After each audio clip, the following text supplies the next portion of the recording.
রফিকুল ইসলাম বাবু, আপনাকে আমন্ত্রণ জানাচ্ছি, অনেক ধন্যবাদ জানাচ্ছি এবং আপনার সঙ্গে গেল 2 সপ্তাহে অন্তত 2বার কথা বলার সুযোগ হচ্ছে। মুস্তাফিজ ইস্যুতে আমরা কথা বলেছি। এখন আমরা নিজেদের অভ্যন্তরীণ যে বোর্ডের মধ্যে যা ঘটে গেল, যে অনাকাঙ্ক্ষিত বিষয়, সেটা নিয়ে আমরা কথা বলছি। দেখুন, ক্রিকেট বোর্ড এবং ক্রিকেটাররা এদের সম্পর্ক তো এতটা নিবিড় যে একজন আরেকজনের পরিপূরক, এটাই আমরা হতে দেখেছি। এখানে টাকা পয়সা আমি তোমাকে দিচ্ছি, ফেরত তো চাইছি না, এই জাতীয় মন্তব্যগুলো তো অযাচিত। কোথায় কোন গলদ আসলে আপনি দেখেন যে মাঠের চাইতে মাঠের বাইরের খেলাটা বেশি হচ্ছে? ধন্যবাদ। আপনারা জানেন গত 6 অক্টোবর যে নির্বাচনটা হয়েছে ক্রিকেট বোর্ডে, সেই নির্বাচনটা কিভাবে হয়েছে এটা সম্পূর্ণ, এটা আমি বারবার করি এই কারণে যে সবাইকে স্মরণ করিয়ে দিই যে এই বোর্ডের নির্বাচনটা সম্পূর্ণ অবৈধ নির্বাচিত হয়েছে। তারা কিন্তু হুট করে এখানে নির্বাচিত হয়ে এসছে। তারা তাদের যোগ্যতা দিয়ে বা তারা যে এখানে আসার মতো যোগ্য সেরকম কিন্তু কেউ মনে করছে না, এবং তাদের কথাবার্তা এটা আস্তে আস্তে প্রকাশ পাচ্ছে যে তাদের ভিতরে চেইন অফ কমান্ড বলে কিছু নেই। অর্থাৎ তারা ভুলে গেছে যে বাংলাদেশ ক্রিকেটটা, এই যে ক্রিকেট বোর্ড বা বাংলাদেশের ক্রিকেট নিয়ে এত সারা বিশ্বে এত আলোড়ন সৃষ্টি, সেটা কিভাবে হয়েছে জানেন? এটা এই ইতিহাসটা যদি ওনারা জানতো তাহলে হয়তো এই ধরনের বেফাস কথা বারবার বলতো না।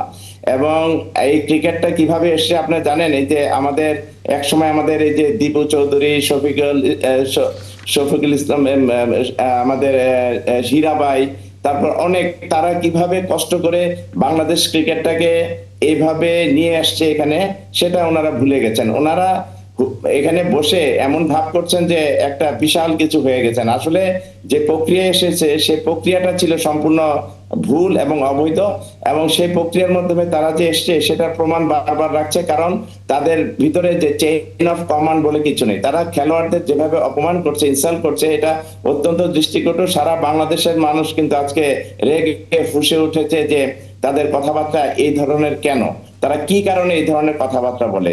এই যে যে কথাটা বললো কিছুদিন আগে, তামিমকে তারা দালাল বলল, এবং সেটা রেশ কাটতে না কাটতেই আবার বললো যে ক্রিকেটাররা কোটি কোটি টাকা দেওয়া হচ্ছে, পারফর্ম করে ইন্টারন্যাশনাল খেলায়, সেখানে তাদের যে টাকা পয়সা দেওয়া সেটা কি আমরা ফেরত চাই নাকি?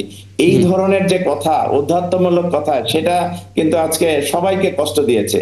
এবং আমরা এই খেলোয়াড়দের নিয়ে কিন্তু গর্ব করি। এই খেলোয়াড়রাই কিন্তু বাংলাদেশকে আজকে এই পর্যায়ে নিয়ে এসছে। তারা কিন্তু যদি ভালো না খেলতো, আজকে এই যে ক্রিকেট বোর্ডে যারা আছে তাদের কিন্তু কোনো মূল্যায়ন কেউ করতো না বা তাদের এবং দামও আজকে থাকতো না। ক্রিকেটাররা বলছিল, ওনারাও বলছিলেন যে আমাদের যে বেতনটা, যে টাকাটা, সেটা বিসিবি নিজের পকেট থেকে দিচ্ছে না, এটা আইসিসি এবং স্পন্সর 2 জায়গা থেকে আসছে। যাই হোক, আমি আসলে আপনার সঙ্গে এটা নিয়ে কিন্তু কথা বলার কথা ছিল না, যেটা এখন বলতে হচ্ছে। আপনার সঙ্গে বলা উচিত ছিল, যৌক্তিক ছিল, যে বাংলাদেশ বিশ্বকাপ খেলতে ভারতে যাবে কি যাবে না, আইসিসি ফিরতি মিলটা দেবে কি দেবে না। আমরা দেখলাম এই আলাপটাই চাপা পড়ে গেল আসলে এই ঘটনার প্রেক্ষিতে। অবশ্যই, কারণ আপনারা দেখেছেন যে বাংলাদেশের এক ক্রিকেটারকে কি অজুহাতে বাদ দেওয়া হয়েছে আইপিএল থেকে। এটা যদি আমাদের এই যে ক্রিকেটের ভিতরে যে রাজনীতিটা আনা এবং ধর্মকে টেনে আনা, এটা আমরা কোনোভাবে কাম্য নয়।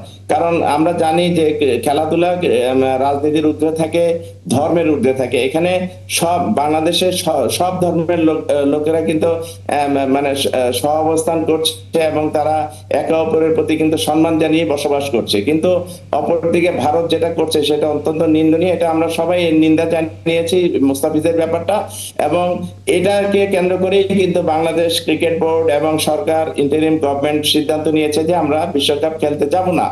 আর খেলতে যাব না এটা নয়, তারা বিকল্প ভেন্যু চেয়েছে, আমরা বিকল্প ভেন্যু চেয়েছি, এবং বিকল্প ভেন্যু শ্রীলঙ্কা আছে। শ্রীলঙ্কাতে খেলা দিলে কিন্তু আমরা সবাই খেলতে চাই। আর একটি জিনিস মনে রাখতে হবে, বিশ্বকাপ এমন একটি খেলা, যে খেলাটার জন্য আমাদের এই ক্রিকেটাররা অনেকদিন ধরে অপেক্ষা করতে থাকে কখন বিশ্বকাপের খেলা হবে। এটাই স্বাভাবিক, এবং তারা তাদের পারফরমেন্সটা সেখানে দেখাতে পারে, সেটা একটা বড় জিনিস। এবং বাংলাদেশকে এই যে এত দূর এগিয়ে নিয়ে আসছে, এটা বিশ্বকাপেও প্রমাণ করতে চায় আমাদের দামাল ছেলেরা, কিন্তু অনেক সময় পেরে ওঠে না। ক্রিকেটে মানে অনিশ্চয়তার খেলা, এখানে অনেক সময় আমাদের খেলোয়াড়রা ভালো খেলে, তখন আমরা সবাই তালি দেই, কিন্তু যখন খারাপ খেলে তখন কিন্তু এই যে এই ধরনের ক্রিকেট বোর্ডে যারা বসে আছে তাদের মতো লোকজন বলে যে আমাদের ক্রিকেটারদের যে সমস্ত টাকা পয়সা যে বেনিফিট দেওয়া আছে সেটা তো আমরা ফেরত চাচ্ছি না। এই ধরনের ঔদ্ধত্যমূলক কথা এবং ইনসাল্টজনক কথা আমরা এরকম বিসিবির মতো একটি গুরুত্বপূর্ণ জায়গায় বসে বলা, মানে সারা দেশবাসীকে কিন্তু হতাশ করেছে এবং আমরা অন্তত